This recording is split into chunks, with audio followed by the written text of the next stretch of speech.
बंदो गुरुपद कंजे कृपा सिंधु नररूप हरि महामोहतम कुंज जासु बचने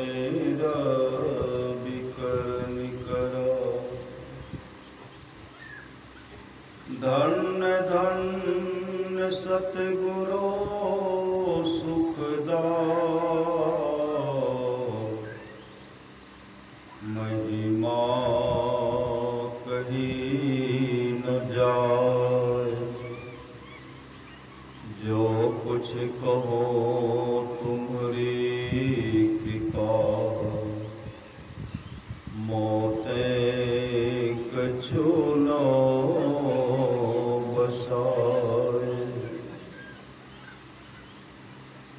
व्यक्त रूप में प्रातः स्मरणीय अनंत श्री विभूषित परम पूज्यपाद सद्गुरु महाराज के चरणों में कोटि कोटि नमन। विशिष्ट गुरुजन उपस्थित सत्संग प्रेमी महानुभावों, माताओं एवं बहनों, सभी के अंदर में बैठे हुए परमात्मा को कोटि कोटि नमन। संत महात्मा लोग कहते हैं मनुष्य जीवन की सफलता, मनुष्य जीवन की सफलता भगवत प्राप्ति में है। यह तन बार बार मिलने को नहीं है। इसलिए आगे की यात्रा के लिए अभी से भगवत भजन रूपी धन संग्रह करो। महापुरुष की वाणी है, हमेशा याद रखें कि मृत्यु जो है, मृत्यु चली आ रही है और हमें बेकार खोए हुए एक एक सांस का हिसाब देना पड़ेगा। एक एक श्वास का हम लोग जो श्वास ले रहे हैं, सांस ले रहे हैं, इसका एक एक हिसाब देना पड़ेगा। भगवान शिव कहते हैं अगर कल्याण चाहते हैं, कल्याण सुन रहे थे, कल्याण कहाँ होगा? गिरिजा संत समागम समन लाभ कछु आन, बिनु हरि कृपा न होई सो गावहि वेद पुराण। यह सत्संग जो कहीं होता है, इसको कम करो। यह सत्संग जो होता है, सत्संग जब परमात्मा की बहुत बड़ी कृपा होती है तब सत्संग होता है और हम लोगों को सत्संग मिलता है। सब कोई सत्संग में नहीं आ सकते हैं, सब कोई सत्संग में नहीं आ सकते। सत्संग में वही आएंगे जो बहुत बड़े भाग्यशाली हैं, भाग्यशाली, बहुत बड़ा संपत्ति है, बैंक बैलेंस है, सोना चांदी हीरा जवाहरात का ढेर है, मारुति हो, आदि आदि सवारी उपलब्ध हो। अगर जीवन में सत्संग नहीं है, सद्गुरु नहीं है, तो सब कुछ बेकार है। सब कुछ क्या है? बेकार है। रावण के पास सब कुछ था, किसी चीज की कमी थी रावण के पास? रावण के पास धन की कमी नहीं थी। सोने का महल, रुपए का छाजा किनके पास था? रावण के पास था, लेकिन जीवन में सदगुरु नहीं था। रावण के जीवन में सदगुरु था, किसी को मानते ही नहीं थे, किसी को मानते नहीं थे। सबको, सब देवी देवताओं को बंदी बना लिए थे। जिन संत सदगुरु से रावण का परम कल्याण होता, उनको भी बंदी बना लिए थे, बंदी बना लिए थे।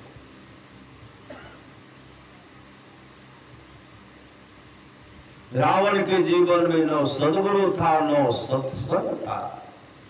अगर सत्संग रहता तो बेड़ा पार हो जाता। सत्संग नहीं था। आज कोई रावण का नाम ले रहे हैं, उनके जीवन में सत्संग नहीं था, कोई रावण का नाम नहीं ले रहे। नाम ले रहे हैं किस निगाह से कि बहुत दुष्ट था, बहुत दुष्ट था। ऐसे रावण जख मार करके चले गए। सहस्त्रबाहु को कितना हाथ, सहस्त्रबाहु को 1000 कहीं नहीं था। ऐसे ऐसे वीर, रावण को 1 लाख पुत्र, 1.25 लाख नाती। एक ऐसा राजा था जिसको 1 करोड़ पुत्र था, 1 करोड़ पुत्र। झक मार करके चले गए, झक मार करके चले गए। लेकिन उनका कल्याण हुआ कब? जब अपने जीवन के बार को सदगुरु के हवाले किया। तब हम लोग बैठे हुए थे, हमसे विशेष तो कोई है ही नहीं। और महाराज सूद महाराज की वाणी है, जिसके आस पास में सत्संग हो, आस पास में अगल बगल में, गांव में, पंचायत में, प्रखंड में कहिए, जिसके आस पास में सत्संग हो, वहां के लोग घर में बैठे रहे। सत्संग में नहीं आवे, नहीं जाए तो समझिए ऐसे लोगों का भाग्य संस्कार बहुत गिरा हुआ है, बहुत गिरा हुआ, बहुत गिरा हुआ। महापुरुष की वाणी है, बड़े भाग मानुष तन पावा। किनकी वाणी है? भगवान श्री राम की वाणी है।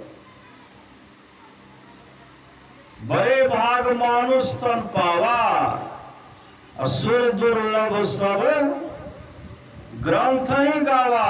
लेकिन भगवान श्री राम कहते हैं, अगर जीवन में कर्णधार सद गुरु दृढ़ नावा है तो अब कल्याण होगा। अब बहुत आदमी कहते हैं बड़े भाग मानुष तन पावा, बड़े भाग मानुष का शरीर तो मिल गया। खाते हैं अंडा, अब पीते हैं शराब। ऐसे लोगों की ऐसी फजीहती होगी, कहीं जगह नहीं मिलेगा। श्री सदगुरु भगवान शिव की वाणी है, हिमा जो मांस और मछली के लिए प्रतिदिन ललायत रहता है, वह कौर गिद्धों के जोनी में जन्म लेता है। नशा पान करने वाला निश्चय ही सुअर होता है। सुअर, महाभारत उलट करके पढ़िए, ये भगवान शिव की वाणी है। संपत्ति प्राप्त करके वो खिलाए हुए श्री सदगुरु, संपत्ति प्राप्त करके संत महात्मा लोग कहते हैं, जो अपने जीवन के बागों को सदगुरु के हवाले नहीं करते, वो खिलाए हुए। कारुबासा के पास कितना संपत्ति था आप लोग जानते होंगे। कारुबासा के पास में इतना धन था, 24 ऊंट पर सिर्फ तिजोरी का चाबी का गुच्छा रहता था उनके पास, 24 ऊंट पर। अगर हम लोग के पास 25 चाबी हो जाए, किसको लगाएंगे, किसको लगाएंगे? श्री सदगुरु 10 में हम लोग खो जाते हैं ना, हेरा जाते हैं। 24 ऊंट पर तिजोरी का चाबी का गुच्छा था, ऐसे कारुबासा के पास। ऐसे को समझाने के लिए भगवान शिव कहते हैं गिरिजा संत समागम, ऐसे का कल्याण कैसे होगा? जो अपने जीवन के बागडोर को संत सदगुरु के हवाले करेंगे। तो कारोबार से कृपा कौन आते हैं? संत सोलन का पदार्पण होता। संत सोलन आप जानते होंगे। जैसे संत सोलन वहां गए, संत सोलन उनको समझाते हुए कहते हैं, भाई कारो, यह शरीर जो है क्षणभंगुर है, क्षणभंगुर। भगवान बुद्ध की वाणी है, कितना भी सुंदर सरो सुंदर सुलोर शरीर हो, वह शरीर एक न एक दिन गिरेगा और ढह जाएगा। नहीं होगा? गिरने का मतलब होता ढहना। श्री सदगुरु, इसका जब शरीर से जीवात्मा निकलेगी, इसका हार अलग हो जाएगा। जलाने के बाद राख हो जाएगा, दफनाने के बाद शरीर सड़ेंगे, गलेंगे, कीड़े मकोड़े फरेंगे, जीव जंतु खाएंगे, सुंदर शरीर विष्ठा बन जाएगा, पखाना के रूप में परिणत हो जाएगा। इस शरीर की नश्वरता पर विचार कीजिए। शरीर के अंदर में क्या है? क्या है जिस शरीर पर ऐठ कर करते नहीं करता है? नित्यानंद स्वामी कहते हैं, किस पर करत गुमान रे मन मान हमारे, हार चाम का बनाया पिंजरा, सकल पुरुष भजे नारी, तिसको तुम अपने कर मानो। तिसको तुम अपने कर मानो, यही भूल बर भारी रे मन मान हमारी। 2 दिन की है चमक चांद की, 2 दिन की है चमक चांद की, सो तो लेहूं बिचारी, बिना विचार कछो सार मिले ना। बिना विचार कछो सार मिले नो, छार सकल चित यारी। 2 दिन का है जिना जगत में, सो तू जाने अनारी। भव सागर से तरना है तो हो अतिशय होशियारी। इसमें संशय मत मन राखो, यह सत्य भजले भारी। कहे अलमस्त नित्यानंद स्वामी, कही तो से में सारी, आप तो खुद गिरधारी रे मन मान हमारे। आप कौन? शरीर। शरीर के अंदर में रहने वाला शरीर ही जो है, आत्मा जो है, ईश्वर अंश जीव अविनाशी, चेतन अमल सहज सुख राशि, वही आत्मा जो साक्षात गिरधारी है। जो गिरधारी कुत्ते के अंदर में भी बैठे हुए हैं, गधे के अंदर में भी बैठे हुए हैं, कीड़े मकोड़े के अंदर में बैठे हुए हैं, 84 लाख योनि जो है, जितने भी वृक्ष पशु पक्षी आदि योनि देखते, सभी के अंदर में वही गिरधारी बैठे हुए हैं। लेकिन गिरधारी जो बैठे हुए हैं, उस गिरधारी को कैसे पहचानेंगे? कोई ऐसे ऐसे भाग्यशाली होते हैं, जैसे कागभूषुंडी जी कौवे के शरीर में आत्मस्वरूप का दर्शन कर लिए और साक्षात गिरधारी बन गए। भगवान महर्षि रमन के समय में गाय सत्संग सुनने के लिए आते थे और सुनते सुनते उनको समाधि लग गई थी।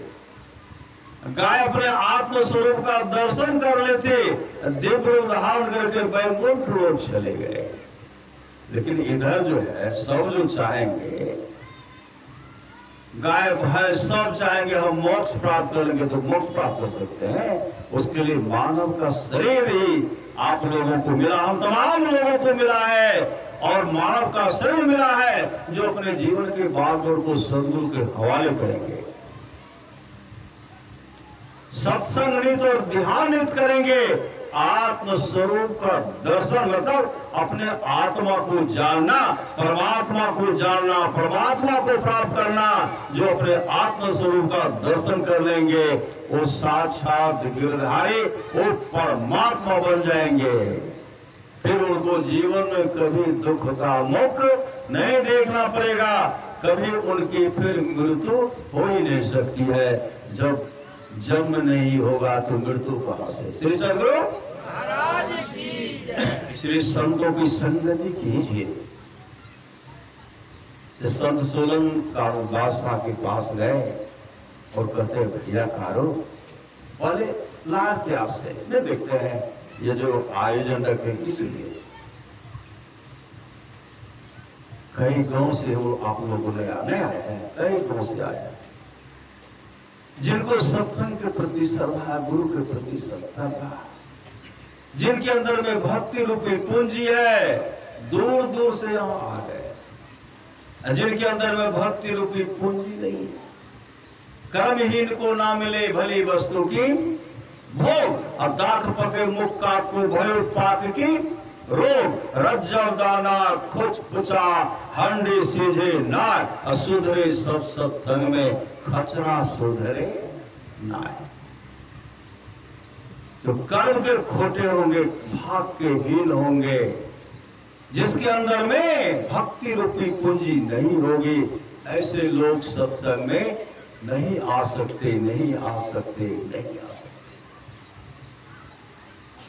संत कबीर साहब की वाणी है, भक्ति बीज बिन से नहीं, जो जुग जाए अनंत, ऊंच नीच घर जन्म ले, तो संत को संत। जिसके अंदर में भक्ति रूपी बीज होगी, चाहे अमीर घर में, राजा घर में, महाराजा घर में, फकीर घर में, गरीब घर में, लेकिन जब भी होंगे तो संत को संत होंगे।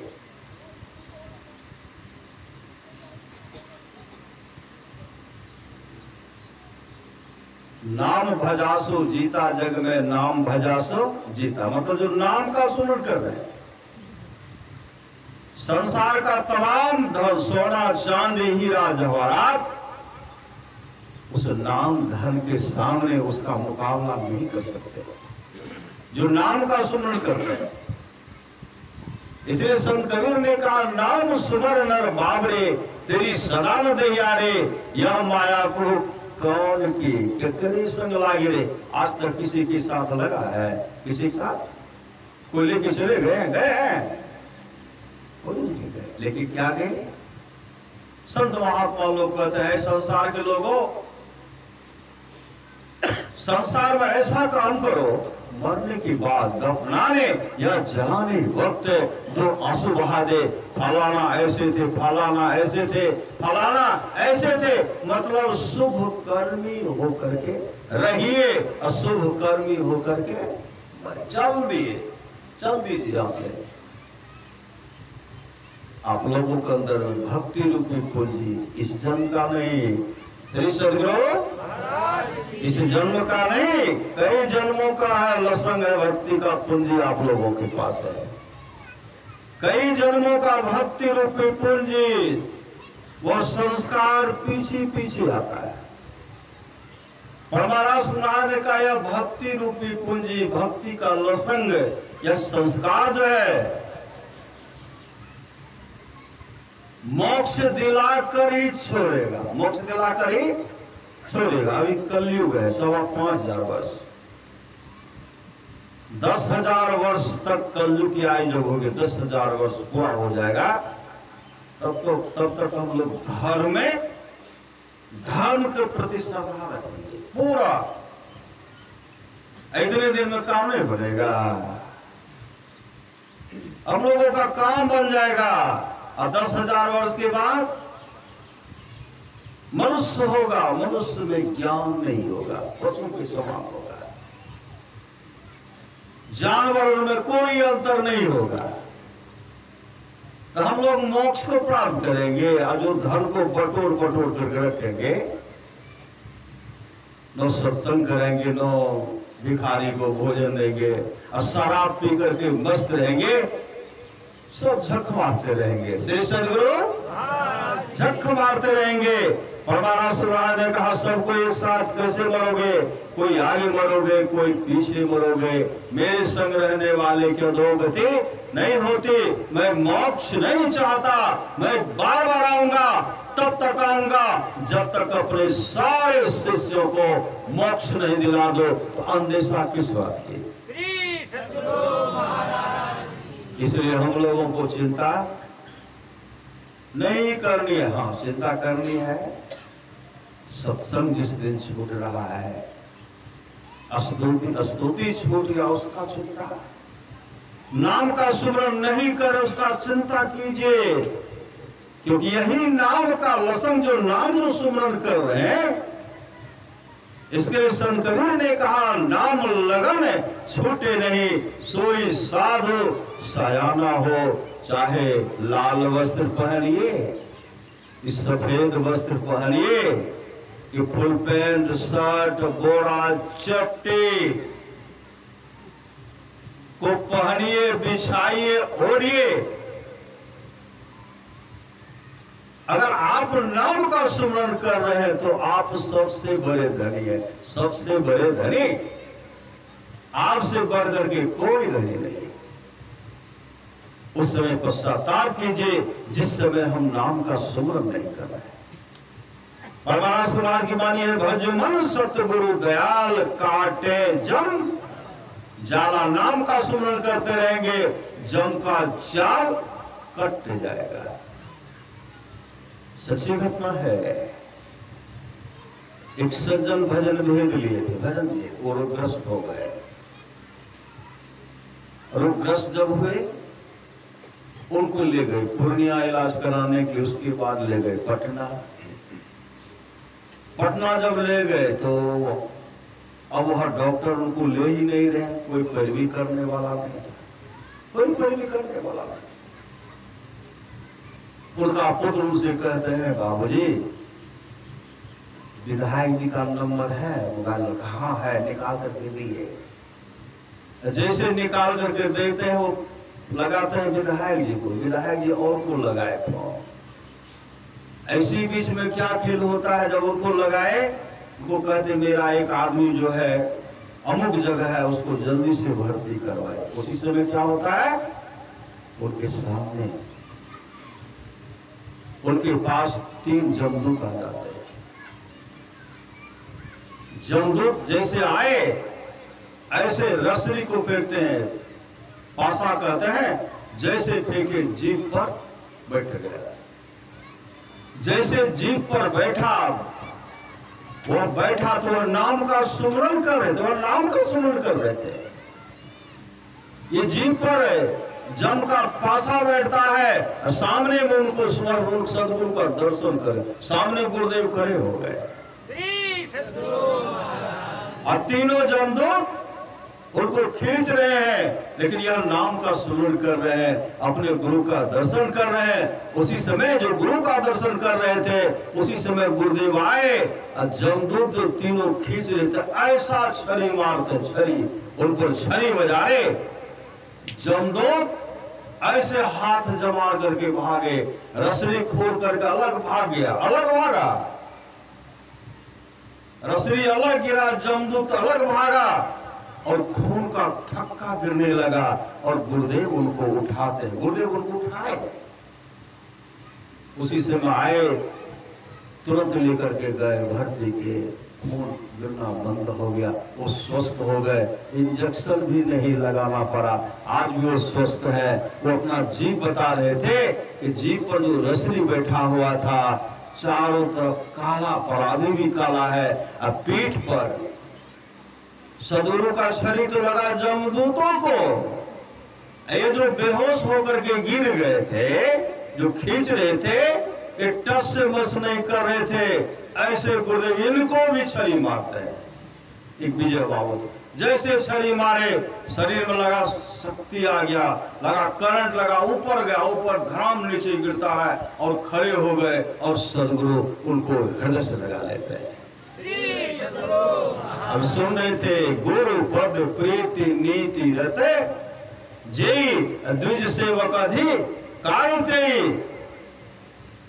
जो गुरु के प्रति समर्पण होंगे उसका बाल बाका नहीं होगा। वही संत सोलन कारो से कहते, कारो नाम दान ले लो, बराबर आग्रह करते थे नाम दान ले लो।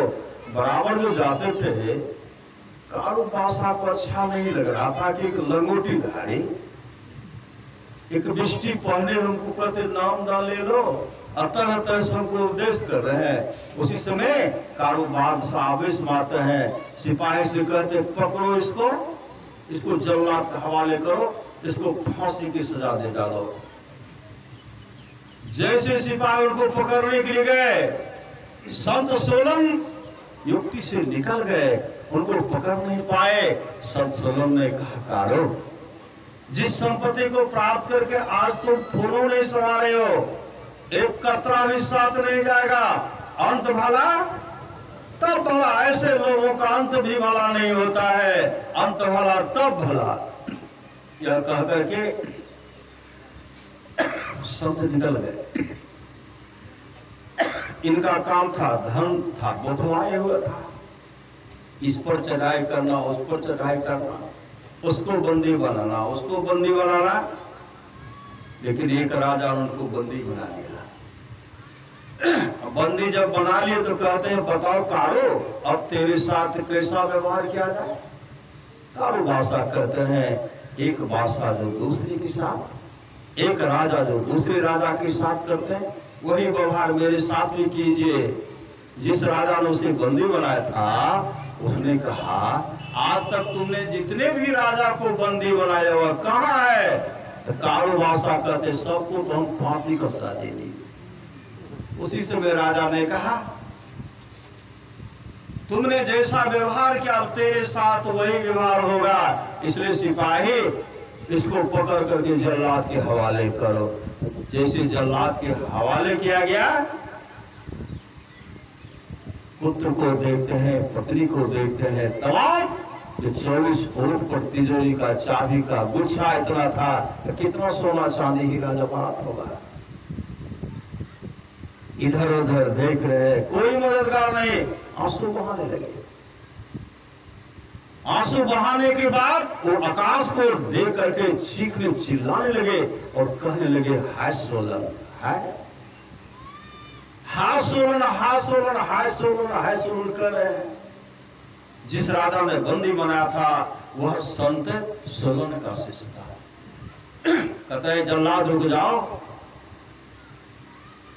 वह राजा कहते हैं, कारो अरे कुछ ही क्षण में तेरा प्राण पखेर उड़ने वाला है, तेरे गर्दन पर जल्लाद का तलवार गिरने वाला है, और इस समय तुम पुत्र को नहीं चाह करके, पत्नी को नहीं चाह करके, राजपाट को नहीं चाह करके, सोना चांदी हीरा जवाहरात का ढेर नहीं चाह करके, अंत में तुम किनका मांग लिया? बताओ। तब कारो बादशाह कहते हैं, हे राजा, मेरे राज दरबार में बराबर एक संत सोलन का पदार्पण होता था। वो हमको कहते थे कि संपत्ति जो आज तक प्राप्त किए हैं, संपत्ति में लगे रहने वाले का आज तक वाला नहीं हुआ। इसलिए तुमको बादशाह का जो शरीर मिला है, पूर्व जन्म का तो बहुत बड़ा भाग्यशाली है। उसके चलते तुमको इस जन्म में बादशाह का शरीर मिला है, यह तो अमानत हिफाजत रख ले। आगे भी तुमको सुंदर शरीर मिले, सुंदर राज भोग मिले, इसलिए अपने जीवन के बार बार को सदगुरु को हवाले कर ले। वो हमको उपदेश कर रहे थे, लेकिन मुझे अच्छा नहीं लगा, अच्छा मुझे नहीं लगा। मैं सिपाही का पकड़ो, इसे जल्लाद के हवाले कर दो। सिपाही तो गए पकड़ने के लिए, लेकिन वह किसी युक्ति से निकल गए और निकलते हुए कहते हैं, कारो अंत वाला तब था। मैं देख रहा हूं पत्नी मौजूद है, पुत्र मौजूद है, तमाम मेरा धन संपत्ति मौजूद है, लेकिन इन तमाम के रहते मेरा अंत वाला नहीं हो रहा है। इसलिए अंत में मैंने उन संत को याद किया, हे सोलन, मैं देख रहा हूं कि मेरा अंत वाला नहीं हो रहा है, इसलिए मैं उन संत को याद किया। उसी समय राजा ने कहा, ऐ जल्लाद, इन्हें छोड़ दो, क्योंकि ये मेरे यह मेरे गुरु का नाम अंत अंत में मेरे गुरु का नाम लिया है, इसलिए छोड़ दो। तब उनको छोड़ दिए। और जब छोड़ते हुए कहते हैं, जब छोड़े का अब तुम्हें क्या चाहिए? राजपाट तो अपना वापस ले लेगा नहीं, मुझे भी संत सोलन का शरण और चरण चाहिए, मुझे नाम दान दिला दीजिए, भजन दे दिला दीजिए। तब राजा उनको संत सोलन से भजन दे दिलाए। अब मुस्तैदी के साथ ध्यान भजन के अपने जीवन को सफल सार्थक कर लिए। वो तो सफल सार्थक कर लिए। और दुनिया के बहुत ऐसे लोग हैं कहते हैं गुरु की कोई आवश्यकता नहीं है, गुरु की कोई आवश्यकता नहीं है। गुरु जब जीवन में गुरु नहीं होगा, काल अचानक मारी है ज्योति तरकोबाज। बड़े पक्षी को देखे हैं, बाज झपेटा लगा लेता है, और झपेटा लगाने के बाद उनका खून पी जाता है, हड्डी पसली सब समाप्त हो जाता है। जो अपने जीवन के बागडोर को सदगुरु के हवाले करेंगे, संपत्ति छूटेगी।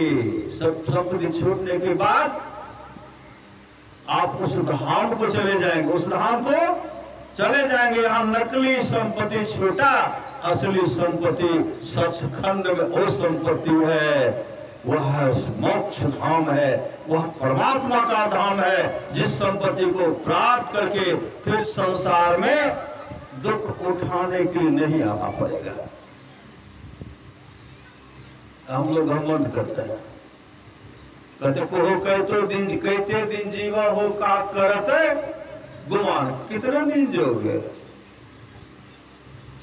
कहो कहते दिन जीवा हो का करत गुमान, कांच माटी के बर्तन में हो रसबुंदर शान, पानी बीच बतासा हो छिन में गली जान, कागज की नैया बनी डोरी साहेब हाथ है, जोने नाच नचावे हो नाच वही नाच है, धर्मदास एक बनिया हो करे झूठी बाजार, साहेब कबीर बन जारा हो करे सत्य व्यापार। मतलब सत्य का खरीद कर रहे हैं, व्यापारी कर रहे हैं, जो आप तमाम लोग कर रहे हैं। अभी तो पता नहीं चलेगा। हम लोग सत्संग, अभी जो सत्संग कर रहे हैं कितना बड़ा लाभ होगा अभी आप लोग को पता नहीं होगा। जब यहाँ से चलेंगे, जब आपके सामने आप जो जीवन में सत्संग के दान पुण्य कर रहे हैं कितना वर्धित होकर के आएगा, और आप उस सुख धाम में उस सुख को प्राप्त करेंगे। कभी दुख का मुख नहीं देखना पड़ेगा। उस समय कहिएगा आह सत्संग हो रहा था, सत्संग में दान पुण्य किए। कैसा? धन भी दान किए नहीं किए? कोई अन्न दान करते हैं, कोई द्रव्य दान करते हैं, कोई धन दान करते हैं, और कोई तन दान करते हैं, कोई मन दान करते हैं, कोई श्वास रूपी पूंजी दान करते हैं। अभी क्या कर रहे हैं आप लोग? धन भी दिए नहीं दिए, जो श्रद्धा बना दिए गए, अब तन से सत्संग आ गए नहीं गए हैं, अब मन से भी सत्संग आए हैं, और श्वास श्वास में गुरु मंत्र का सुमरन कर रहे हैं। और दृष्टि को कहां टिका करके रखे हैं? संत सदगुरु के चरण में रखे हुए। उनको किसी चीज की कमी होगी? सब कुछ दिए, और यहाँ भी सुख वहां भी सुख होगा। जिसके लिए भगवान श्री राम कहते हैं जो पर लो यहाँ सुख चाहो, सुनि मम वचन हृदय दृढ़ गाहो, सुलभ सुखद मार्ग यह भाई, भगति मोर पुराण श्रुति गाई, भगति सुतंत्र सकल सुख खानी, बिनु सत्संग न पावे प्राणी। एक को सुख छूट गया, छूटा इसमें कोनो सकल जितने भी सुख है कहाँ कैसे मिलेगा? सत्संग में मिलेगा। सत्संग कीजिए। कारोबासा का भाई था हारू।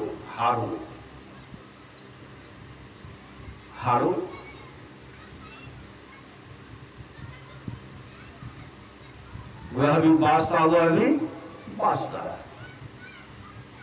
हारू जब बना राजा, एक भी रुपया किसी के पास, एक भी सिक्का उसके राज में किसी के पास नहीं था। इतना अभिमान था इतना प्रजा को लूटने वाला था, लूटने वाला था। जब देखी कि कहीं से पैसा नहीं आ रहा है, पैसा नहीं आ रहा, पता लगाने के लिए किसी के पास अगर पैसा होगा तो अभी बटोरेंगे, पूरे राज में ढिंढोरा पिटवाते हैं। देख ले कि किसी के पास रुपया नहीं है, पूरे राज में ढिंढोरा पिटवाते हैं। जो 1 रुपया ला करके मुझको दे देगा, मेरी लड़की है, उसकी शादी उसके साथ हम कर देंगे। अब पूरे राज के जितने भी प्रजा थे, एक सिक्का कोई है, किसी के पास था ही नहीं। लुटेरा ने तो लूट लिया। श्री सदगुरु, लुटेरा पहले लूट करके बैठे थे, किसी के पास था नहीं। एक लड़का रोने लगा, अपने माँ के पास गया, रोते कहते, माँ मुझे 1 सिक्का दे दो, 1 रुपया दे दो। माँ कह रही क्या करोगे, रुपया तो मेरे पास नहीं है। माँ व्यवस्था करो। हारू बासा की लड़की की उनको दे देंगे, उनकी लड़की सब शादी कर देंगे। कौन का ढिंढोरा पीट रहे थे, ऐसा होने वाला नहीं, रुपया है भी नहीं। इतना रोने लगा लड़का, तो उसकी माँ को याद आई, तुम्हारे पिताजी को दफनाने के समय जब कब्र में दफना रहे थे, उनके मुख में 1 सिक्का मैंने दिया था, जाओ कब्र को खोद करके सिक्का निकाल लो। लड़का गए, कब्र को खोद करके सिक्का निकाले, दौड़ते हुए माँ के पास नहीं आकर के दौड़ते हुए हारू बासा के पास गए। जैसे वहां जाते हैं, हारू बासा कहते कहाँ आए हो? कहा आप जो ढिंढोरा पिटवाए थे, जो 1 रुपया ला करके देगा, आप अपने लड़की से उनके साथ शादी कर दीजिएगा, वही सिक्का लेकर के आया हूं, आप अपनी लड़की का शादी मुझसे कर दीजिए। कहाँ सिक्का लाओ, ले लिए। तब कहते सिपाही इसको पकड़ो। श्री सदगुरु, सिपाही से पकड़ो। उनको पकड़ लिए। लड़का कहते आप तो ढिंढोरा पिटवाए थे, लड़की की शादी कर दूंगा, आप पकड़ रहे हैं। कहा पहले ये बताओ, यह रुपया तू लाया तो कहां से लाया, बताओ। तब लड़का कहते हैं जब मैं अपने माँ के पास बिलख बिलख के रो रहा था, मुझे 1 रुपया दो माँ। तो माँ ने कहा तुम्हारे पिताजी को दफनाने वक्त उनके मुख में 1 सिक्का 1 रुपया दिया गया था, वही खोद करके लाया हूं। उसी समय उनको बंदी बनाते हैं, अब आकर के क्या कहते हैं, अपने सिपाही को उसके पास बैठे, जितने भी मेरे राज में कब्र है सबको खोदो, जिस मुर्दे के मुख में 1-1 सिक्का हो सब निकाल लो। खुदवाए जहां जहां था, सब थोड़े जानते थे देना है, खुदवा ने सब कब्र को उजाड़ दिए। ऐसे धन के लोग ही आए, धन को बटोर करके अमूल जीवन को बर्बाद कर दिए, जख मार करके चले गए। तो हम लोग भी अगर इस तरह बैठे हुए अपने जीवन के बाद उनको सदगुरु के हवाले नहीं कर रहे हैं, सत्संग भजन नहीं कर रहे हैं, दान पुण्य नहीं कर रहे हैं, हारू बादशाह से कम नहीं है। लेकिन हारू बादशाह की क्या गति हुई? संत कबीर ने कहा ऐसे लोग पछताओ, से लोग पछताएंगे। संत कबीर ने कहा पछते मेरे बेमान, गुरु के बिसारी पछे देवे, अरे जल हीरा मोती संपत्ति बहुत, असावधान ठामे रहतो ए तो जम दो, कामो नहीं देतो तोरा माई बाप भाई, पुतली उलटी जे तो बेहतर देवे बाय। आगो आगो कहरिया भैया डोलिया लेने जाए, पाछू से जमरिया डंडा देने जाए। कहत कबीर सुनो हो साधु भाई, अवसर बीतल जाए छो करी ले पर फिर मौका नहीं मिलेगा। परमात्मा समाज कहते समय गया फिरता नहीं, झट ही करो निज काम, जिस काम को करने के लिए वह काम झलक नहीं रहा, देख नहीं रहे, इसी काम करने के लिए आए थे। जहां रहना नहीं वहां हम लोग सारी व्यवस्था करते हैं, जहां जाना निश्चित है उस घर का पता नहीं है, उस घर का पता सत्संग में बताया जाता है, और उस घर का पता संत मत के प्रत्येक गुरु भक्त को पता है। भजन भेद लेने के बाद क्या बताते हैं, लेने में क्या बताते हैं, मानस जप, मानस ध्यान, दृष्टि योग की क्रिया कीजिए। संत कबीर ने कहा, कोठा को ऊपर कोठरी हो साहब, झलके अधर आकाश हो, वही ऊपर निरक्षर हो साहब, वही कहीं उतरा पार हो, सुखमन घाट के साकर बटिया, हम धनी अलग बयस हो, चंद्र बदन मोरांगिया पसिस गेल, नैना से ढरी परे नोर हो, पीलहु आहो हंसा ऊर्ध्वमुख धार हो, जैसे सामर गाय के दूध हो, जे सखी पीवे सोई सखी जाने, दूसरे जाने नहीं कोई हो, साहब कबीर मुख मंगल गावल, शब्द परे को टक सार हो, अबरी के गौना बहोर नहीं होना, फिर न मनुष्य अब तार हो। संत मत के प्रत्येक भाई हो, बहन हो, माँ हो, पिताजी हो, जो अपने जीवन की बाग डोर को सदगुरु के हवाले किए हैं, भजन भेद लिए हैं, उसका पता सबको है। संत महापुरुष की वाणी है, एक न एक दिन हम तमाम को मोक्ष धाम जाना, सबको मोक्ष प्राप्त करना है और करेंगे। संत महापुरुष कहते हैं करना पड़ेगा ही, तभी से क्यों नहीं कर लेते, जो नहीं करेंगे क्या होगा। आकर 4,84,000 जोनि भ्रमत यह जीव अविनाशी, फिरत सदा माया कर प्रेरा, काल कर्म स्वभाव गुण घेरा, कबहु की करी करुणा नर देही, देत ईश बिनु हेतु सनेही, नरतन भव बारिधि कह बेरो, सन्मुख मरुत अनुग्रह मेरो, करण धार सद गुरु दृढ़ नावा, दुर्लभ साज सुलभ करि पावा। जिसके जीवन में सामर्थ्यवान सदगुरु है, जिनके जीवन में सदगुरु है, उसका परम कल्याण हो जाएगा।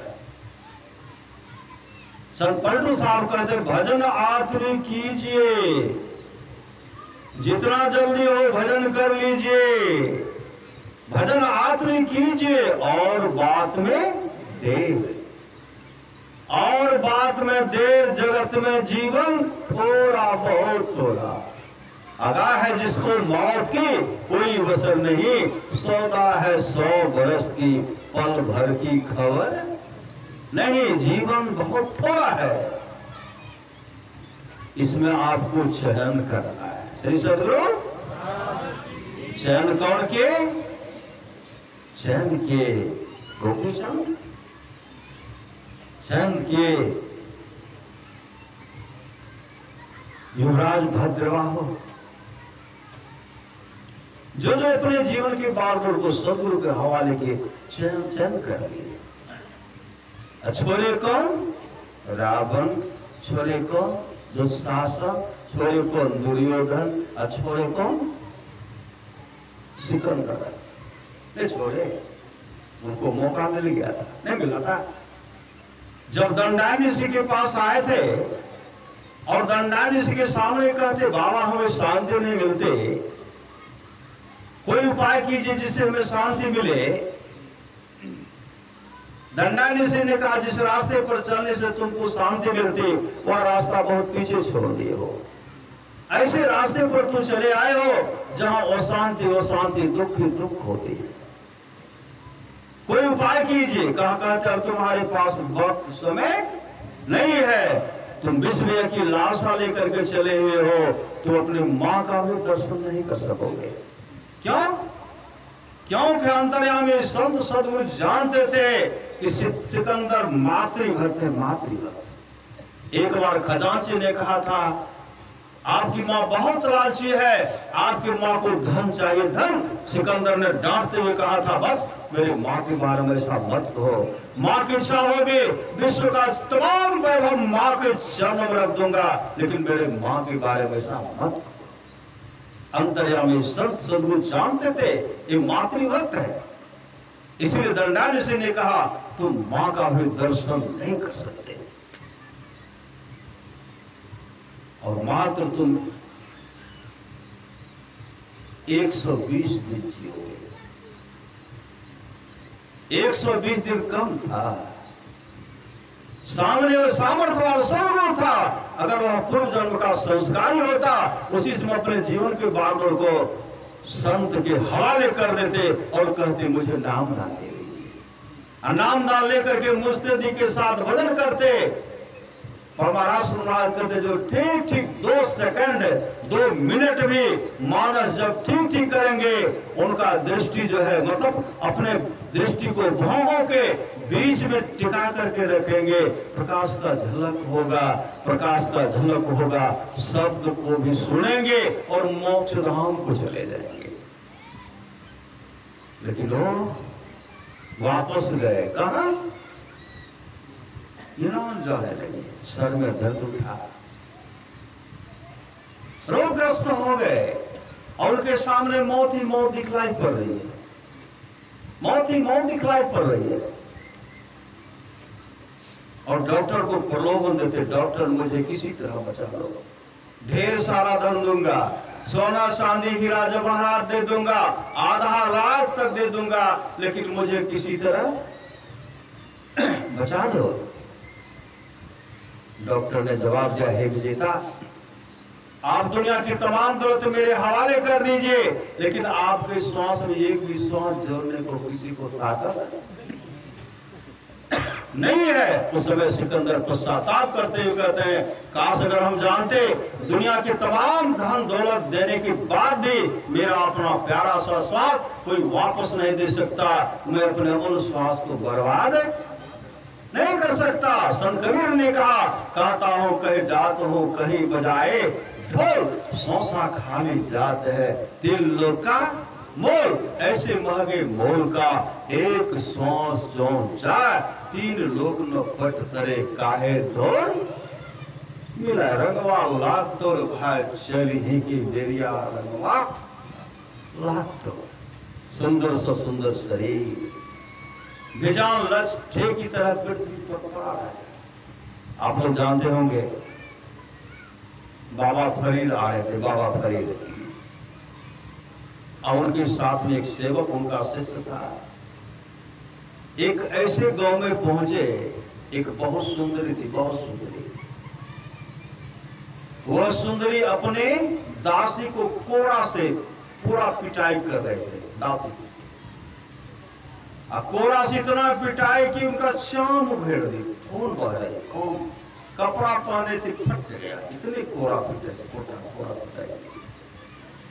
बाबा फरीद कहते हैं यह जो है क्यों इनको मारती है, तो पता लगा, वहां से पता लगा, कहा देखिए यह जो सुंदरी है सुंदरी है, धनाढ़ है, धनाढ़ है, लेकिन यह दासी है। यह दासी बराबर सूरमा पीसती थी, सूरमा।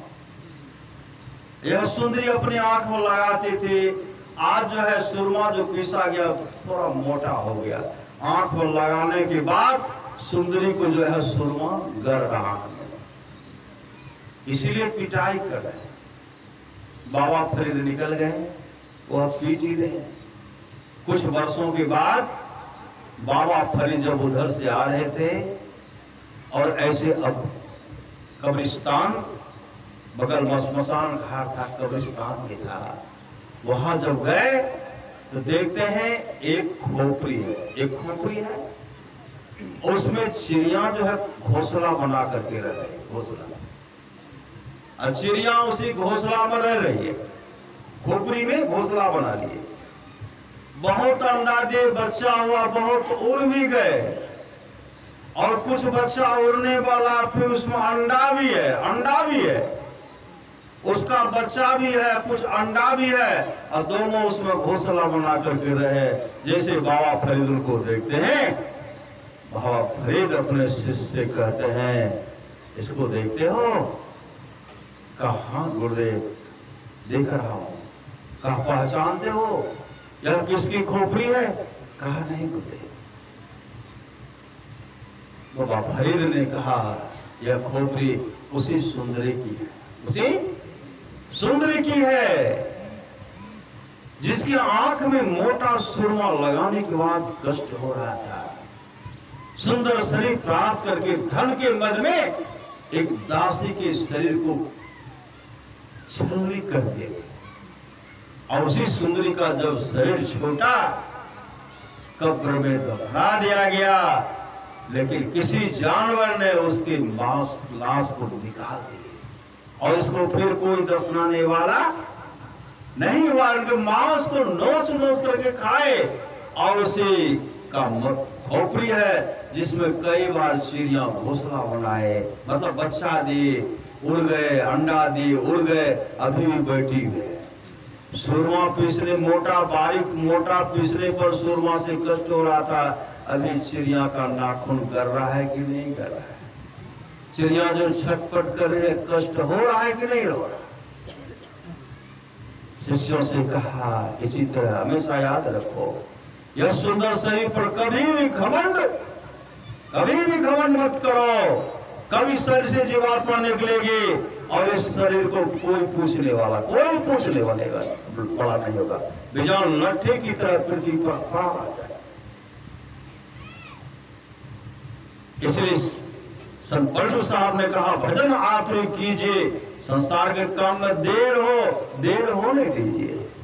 मकान अधूरा है, पुत्र पूरा कर लेंगे, पोता पूरा कर लेंगे, पर पोता छर पोता आने वाले पीढ़ी कर लेंगे।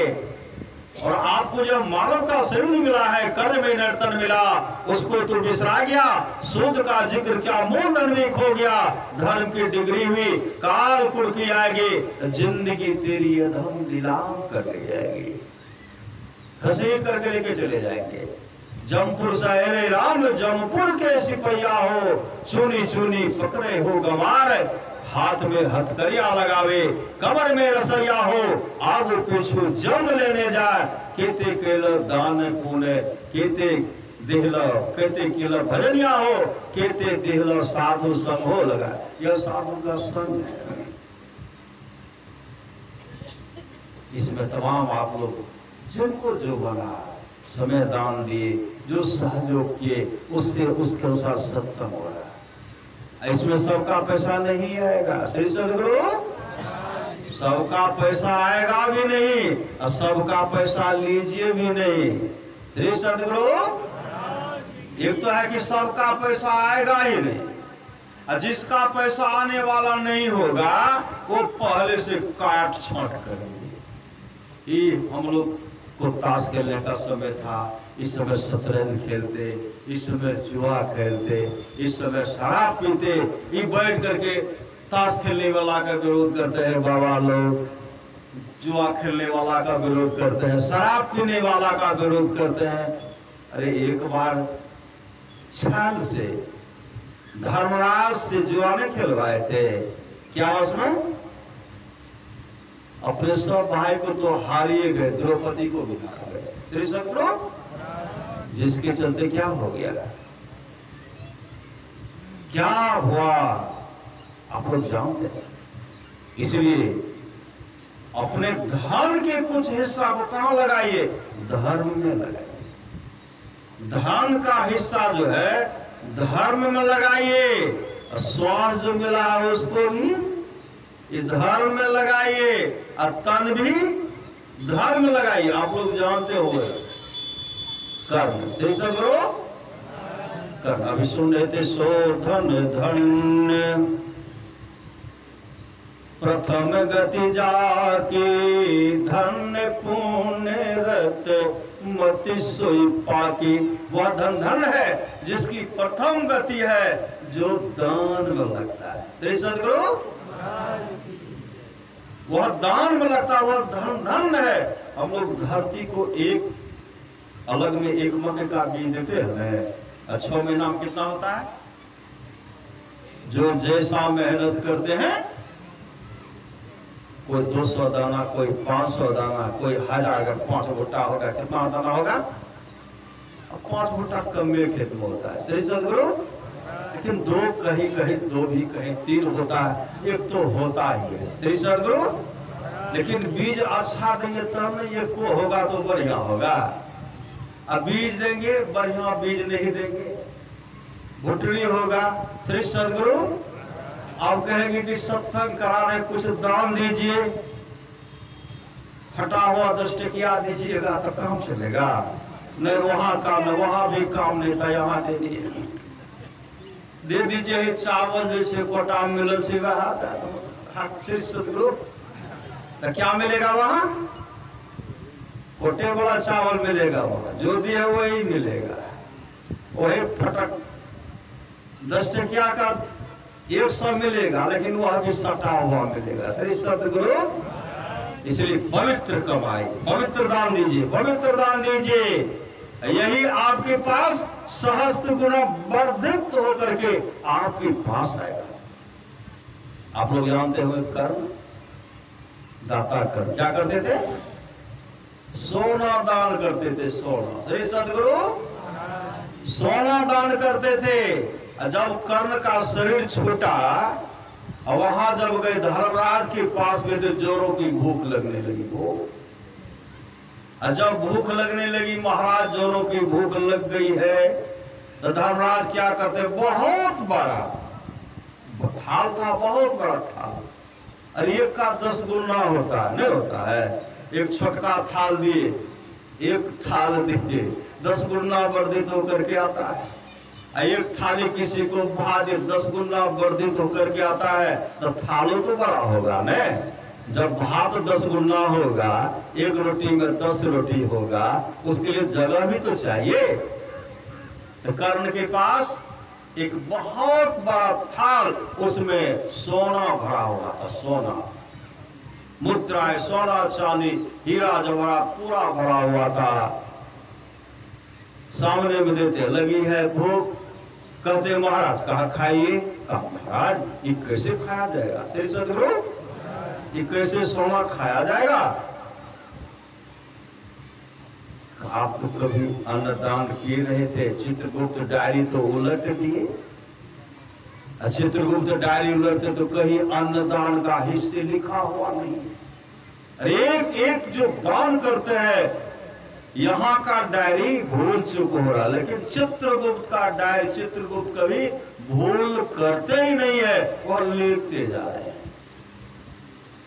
आप तो कोई दान पुण्य नहीं किए, जो दान किए आप लोग जानते होंगे, सोना दान करते थे। तो सोना आपके पास आया, खाइए। महाराज कैसे खाया जाएगा? कर्ण इतना गिर गिराए, धर्मराज के पास इतना गिर गिराए, जैसे गिर गिराते हैं। धर्मराज कहते देखिए, मैं आपको मौका दे रहा हूं, 15 दिन का समय, 15 दिन का समय आपको दे रहा हूं। आप जाइए मृत्यु लोक। किसी लोग, जिस लोक में भी हम लोग सत्संग कर रहे हैं, जिस लोक में सत्संग सुनने का और दान पुण्य करने का जो हम लोगों को अवसर सुअवसर दिया गया, आपको मृत्यु लोक भेज रहा हूं। आप जाइए, वहां जैसा दान कीजिएगा वैसा आपके पास आएगा। आए, यहां आए, 15 दिन तक लगातार भंडारा कराए। श्री सदगुरु, यहाँ भंडारा, वहां भंडारा। अरे राजा कर्ण भी तो राजे न था। श्री सदगुरु, यहाँ भंडारा, वहां भंडारा, 15 दिन तक वहां का भंडारा ही भंडारा चलता रहा। 15 दिन के लिए मौका मिला था। अब 15 दिन के बाद, 15वां दिन हुआ दान करने के बाद उनका शरीर छोड़ता है। शरीर कौन शरीर? वह दिव्य रूप लेकर के आए थे, यहाँ अदृश्य हुआ, फिर वही दिव्य शरीर लेकर के चले गए। वहां जैसे गए, वहां जाने के बाद जैसे उनको भूख लगी, उनके सामने जो यहाँ तरह तरह का भोजन कराए थे, सहस्त्र वर्धित होकर के थाल सजाओ। कितना खाएंगे श्री सदगुरु, कितना खाएंगे? सामने आता था मन भर जाता, मन भर खाते थे, मन भर जाता था। मतलब कभी उस धन की कमी नहीं, कभी खाने की कमी नहीं हो गई। अब जो जैसे कोई दान पुण्य करते, देखिए कोई बच्चे है 5 आदमी का भोजन खा जाएंगे, 5 आदमी का भोजन बच्चे खा जाएंगे। और कोई 10 परिवार एक जगह चर्चा हो रहा था कि हम लोग कम से कम 27 परिवार है, 27 बाल बच्चा को जोड़ करके 27 परिवार, और 3 पाव चावल करते हैं, भात बचिए जाता, तो खाता क्या है श्री सदगुरु? 3 पाव चावल में भात, 3 चावल भात थोड़ा थोड़ा लेता, सबका चेहरा मस्त है। अब देखिए उसी तरह दान दिए तब न मस्त है, उसी तरह हम लोग समय दान करेंगे, श्वास रूपी पूंजी में हम लोग मस्त रहेंगे श्री सदगुरु। एक श्वास को लगाएंगे, नाम का सुमरण करेंगे, आपके पास श्वास रूपी पूंजी बढ़ जाएगी, धन बढ़ेगी श्री सदगुरु। लेकिन कंजूस मत बनिए, नहीं राम माई बाप दिल गई गहनमा हो, जाई बेरिया दल के होता है। इस समय माता लोग तो बहुत आगे, माँ सब जो है पितावर में तो हर जगह कोई कोई नहीं भी, माँ तो पूर्ण है, माँ तब न माँ का दर्जा दिया गया है।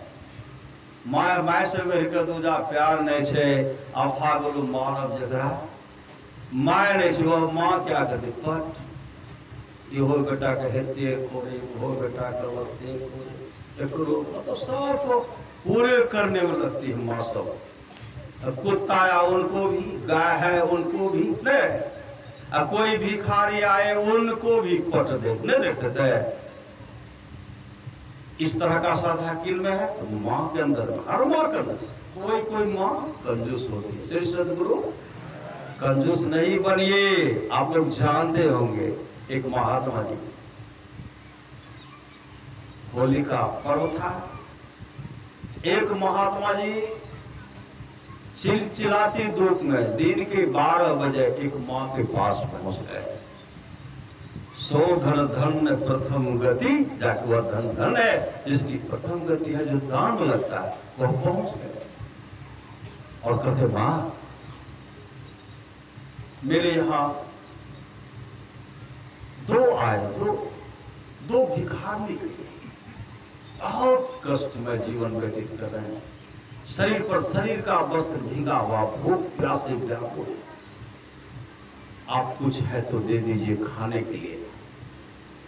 होली का दिन था, लोग होली के दिन क्या सब बनाते हैं माता लोग जानती है श्री सदगुरु। हम लोग पहले खाते थे, अभी माँ वाला प्यार तो नहीं है, नहीं मिलता है श्री सदगुरु। ये खो वो खो माँ के द्वारा मिलता है। तो हम माँ के पास रह गए, माँ 2 दुखियार लिया है, कुछ दे दीजिए खाने के लिए। तो माँ क्या की पहले भोकली चलता था, भोकली नहीं मूंज का भोकली, अब कम में चलता है श्री सदगुरु। तो प्लास्टिक का इतना बर्तन बन गया, सब भोकली को मतलब धामा को सब पीछे कर दिए। भोकली लाए, उसमें पूरा पुआ है तो पूरी है तो गुलगुला है तो दल पूरी है तो ये तमाम। होली में क्या क्या खाते हैं आप लोग याद कर लीजिए श्री सदगुरु। खीर भी है, दही भी है, दिखला दिए। महात्मा जी कहते बहुत अच्छा होगा, उन माँ को दांत भी नहीं है, जैसे कहते दांत भी नहीं, बूढ़ी माता चट उठा करके चल दिए। माता जी दहो ने कभी एमसन नहीं दो, एमसन नहीं खेने चाहिए, एमसन भी नहीं खेने चाहिए। उसके बाद खोजते खोजते याद पड़ा, जहां वह सोती थी तकिया के सिरहाना के अंदर, तकिया के अंदर में 7 दिन का 7 रोटी गेहूं का रखा हुआ था। क्या होगा पूरा मतलब होगा, कैसा होगा आप लोग जानते रहिए। बुला करके लाए कि सामने में देते हैं, कहता है ना बाबा महात्मा जी कहते ओकरा दांत नहीं छेगी माया, ये क्यों कहते, करके जरा भूख लागते कहना का जरा भूख लागले वो कहते केना खेबे, पैन में फुला फुला खेते। सत्तू भी दिखलाए बढ़िया बढ़िया सत्तू, लेकिन ये चलस कभी केना खेते, कहते घोर के पी लेते पैन में। उसके बाद आग्रह करते दिए नहीं, कुछ वस्त्र नहीं, साड़ी दिए। साड़ी जो फटा हुआ उस समय लालटेन से जो शीशा को पोसते हैं नहीं, अब तो लालटेन गायब हो गया ना, उसी को पोसते तो उसी फटा हुआ था, कारिक लगा हुआ था। महात्मा जी कहते ई केना पहनते, तो भांगल चाहिए। कहते जरा वस्त्र के कमी है ओकरा पहनिए लेते जाने, बढ़िया बढ़िया दिखलाए नहीं दिए। ओढ़ने के सुंदर सुंदर कम्बल भी दिखलाए, असीरक भी दिखलाए। और लो जो सावन में जेठ अखाड़ महीना में जो गंदा हो जाता टाट पर दे देते हैं, वर्षा में मतलब वह समाप्त होगा, उसका मैल मैल झरेगा। होते होते फागुन तक टट्टी पर रखा हुआ है, उस सूजने को उठाते हैं तो पूरा पापड़ की तरह पापड़ बन गया। महात्मा जी के सामने देते हैं, हला जावर रहियो, कभी केना ओढ़ते, कभी जगरा जार लाते पहुना ओढ़ लेते। तब गए एक माता के पास जो बहुत उदार माँ थे, जैसे कहते हैं माँ मेरे पास 2 दुखियानी आई है, भूख से व्याकुल है, वस्त्र पहनने के लिए वस्त्र भीगा हुआ है, ओढ़ने के लिए कोई दीजिए। जो भी बना हुआ सामग्री था सब दे दिए, कुछ नहीं रखे। ओढ़ने के लिए कपड़ा दे दिए, ओढ़ने के लिए दे दिए, पहनने के लिए दे दिए। महात्मा जी कहते बूढ़ी बा अपनो खातिर रखने, कल के हम खाए लेबे वो कते खेतो बाबा कहना मुश्किल है। गठरी बांधे, दोनों गठर के लेके गए, आप मंदिर में रख दिए। 2 बजे दिन में काफी तूफान आया, अंधर जकर सदगुरु पूरा दोनों का घर, गांव का घर जो तहस नहस हो गया। इतना बरसा, इतनी पत्थर गिरी। अंत में जब हुआ तो बूढ़ी दोनों देख रही है, जो दे दी तो उनको तो चिंता नहीं कि मेरा सामान किसी तरह बच गया। आया बूढ़ी खीर का बर्तन बचाने में, दही बचाने में, पुआ बचाने में, कभी इधर गिरा कभी कुछ नहीं हाथ मिला। सदगुरु शाम निकलते हैं, चलो न मंदिरे में रह गए, उदार माता का मंदिरे में रह गए। तो चलो कंजूसनी कहने लगी, चलो बाबा कहे बड़ा पीढ़ी बढ़िया कपड़ा दे, खाला हमारा बढ़िया सदा। जैसे पहुंचते हैं बाबा हो, वही कंजूसनी बाबा हो बाबा हो। महात्मा जी लालटेन लेकर के से देख रहे, बूढ़ी माए बहुत विलम्ब के लिए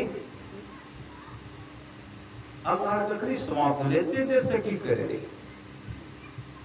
कल के हे हो बाबा जहां से थर थर करके देख कपड़ा कुछ के लिए लाओ, खेवो निकल लिया है खाना। कंजूसनी कहते खेवो निकल लिया यार, हमरा कुछ खायल दे। तो के भीतर मंदिर प्रवेश कर, अपन अपन गठरी छीन के ला ले। शीर्षक लो अपन अपन गठरी संभारो बांधो सखिया है वहां नहीं पहचा उधार, अपन अपन गठरी छीन ले। अब जैसे वह बूढ़ी कंजूसनी गई, हे बाबा यहाँ से कल के हाँ यही से पूजे ले ओकरा नहीं दे लो, कल के कोई नहीं, तो ही दोनों आवे वाला ही दया हुए कि दोनों के गठरी पहन कर दी।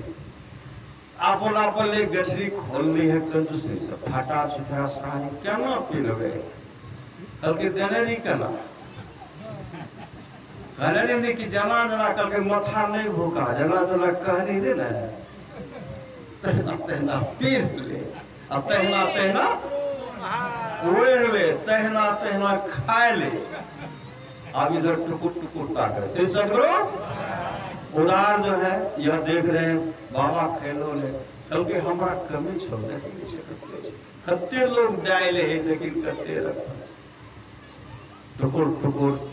संत महात्मा लोग कहते टुकुर टुकुर ताकना नहीं, पर इसलिए धन की 3 गति है, पहला है दान, दूसरा है भोग, तीसरा है नाश। कर ले भैया बनिज व्यापारी, फिर उन मिल तो यह सुनता है। इसलिए सुंदर शरीर बीजाणु लट्ठी की तरह पृथ्वी पर पड़ा रह जाएगा। आप लोग जानते हैं गोपीचंद को, गोपीचंद बहुत सुंदर थे, कितने सुंदर थे, सुंदर शरीर था, उसमें भी गोपीचंद क्या करते थे, शाम में पानी में गुलाब का ढेर सारा पंखुड़ियां देते थे, गुलाब का पंखुड़ियां देते थे, इत्र देते थे, और तब सुबह स्नान करते थे। स्नान कर रहे थे, मल मल करके स्नान कर रहे थे। गुरु नानक देव जी महाराज कहते हैं, तन क्या माल तारे, एक दिन मिट्टी में मिल जाना। मांझ रहे थे, मां छत पर से देख रही थी, देखते देखते मां के आंख से आंसू टपक करके नीचे गिरने लगा। स्नान कर रहे थे, गोपीचंद के शरीर पर गिरा। जैसे आंसू गोपीचंद के शरीर पर गिरता है, गोपीचंद छत के ऊपर देखते हैं तो मां रो रहे हैं। मां के आंख में आंसू गोपीचंद को बर्दाश्त नहीं हुआ। क्यों? गोपीचंद मातृभक्त थे, मातृभक्त। मां के आंख में कभी दुख का आंसू नहीं देखना चाहते थे। दौड़ पड़े मां के पास, शरण लिपट गए और रोते हुए कहते, मां क्यों रो रही हो? गोपीचंद की मां ने कहा, बेटा कोई बात नहीं है। गोपीचंद ने कहा, हे मां, आपकी आंख में आंसू कोई बात नहीं, आंसू का कारण बताओ मां, रोने का कारण बताओ। जब तक आंसू का कारण नहीं बताओगे, रोने का कारण नहीं बताओगे, न स्नान करूंगा न भोजन करूंगा। पुत्र हट के सामने मां लाचार हो गए। मां कहने लगी, बेटा जितना सुंदर तुम हो, तुमसे विशेष सुंदर तुम्हारे पिताजी थे, आज इस संसार में नहीं है, तुम भी नहीं रहोगे मेरे लाल, इसलिए मैं रो पड़ी। गोपीचंद ने कहा, मां इसके लिए मैं क्या करूं? गोपीचंद की मां ने कहा, बेटा शरीर को सार्थक करने के लिए तुम चले जाओ गुरु गोरखनाथ के पास। मां उपदेश करती हैं, गुरु भी तुम्हें पुकार रहे हैं, कर लो नाम अमृत का पान, जन्म मरण से छुट्टी पाकर कर लो अपना चिर कल्याण। यह कंचन से काया लेकर तू कब तक जी पाओगे? जैसे सब मरते हैं जग में, वैसे ही मर जाओगे। मरने से पहले सद्गुरु से सद्युक्ति प्राप्त करो अगर, तब तुम गोपी चंद सरी के बन जाओगे अजर अमर। उसी समय मां को प्रणाम करके, मां से आशीर्वाद लेकर के गोपीचंद गुरु गोरखनाथ के पास गए और उनसे युक्ति लेकर के मुस्तैदी के साथ ध्यान भजन के अपने आत्म स्वरूप का दर्शन करते हुए मोक्षधाम सचखंड को चले गए। वही कह रहे थे, भगवान शिव कह रहे हैं, गिरिजा संत समागम समर लाभ कछुआन, बिनु हरि कृपान होय सो गावे वेद पुराण। धन्य घरी सोए जब सत्संगा, धन्य जन्म द्विज भगति अवंगा।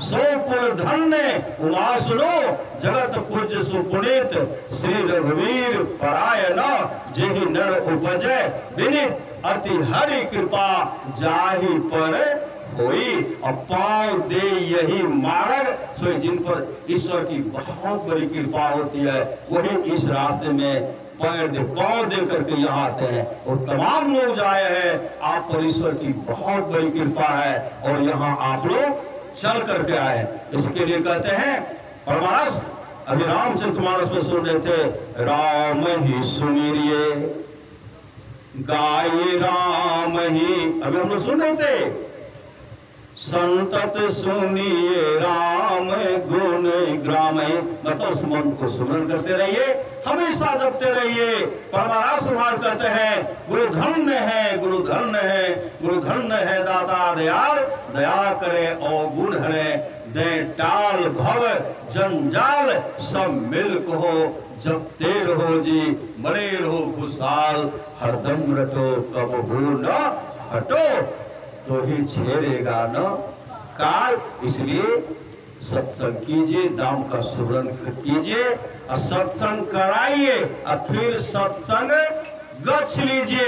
यह सत्संग अनिष्ट होने से बचाता है। बोलिए प्रेम से श्री सद्गुरु महाराज की जय।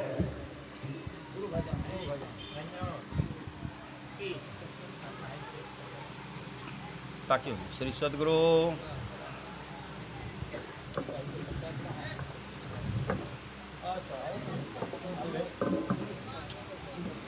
चल के छै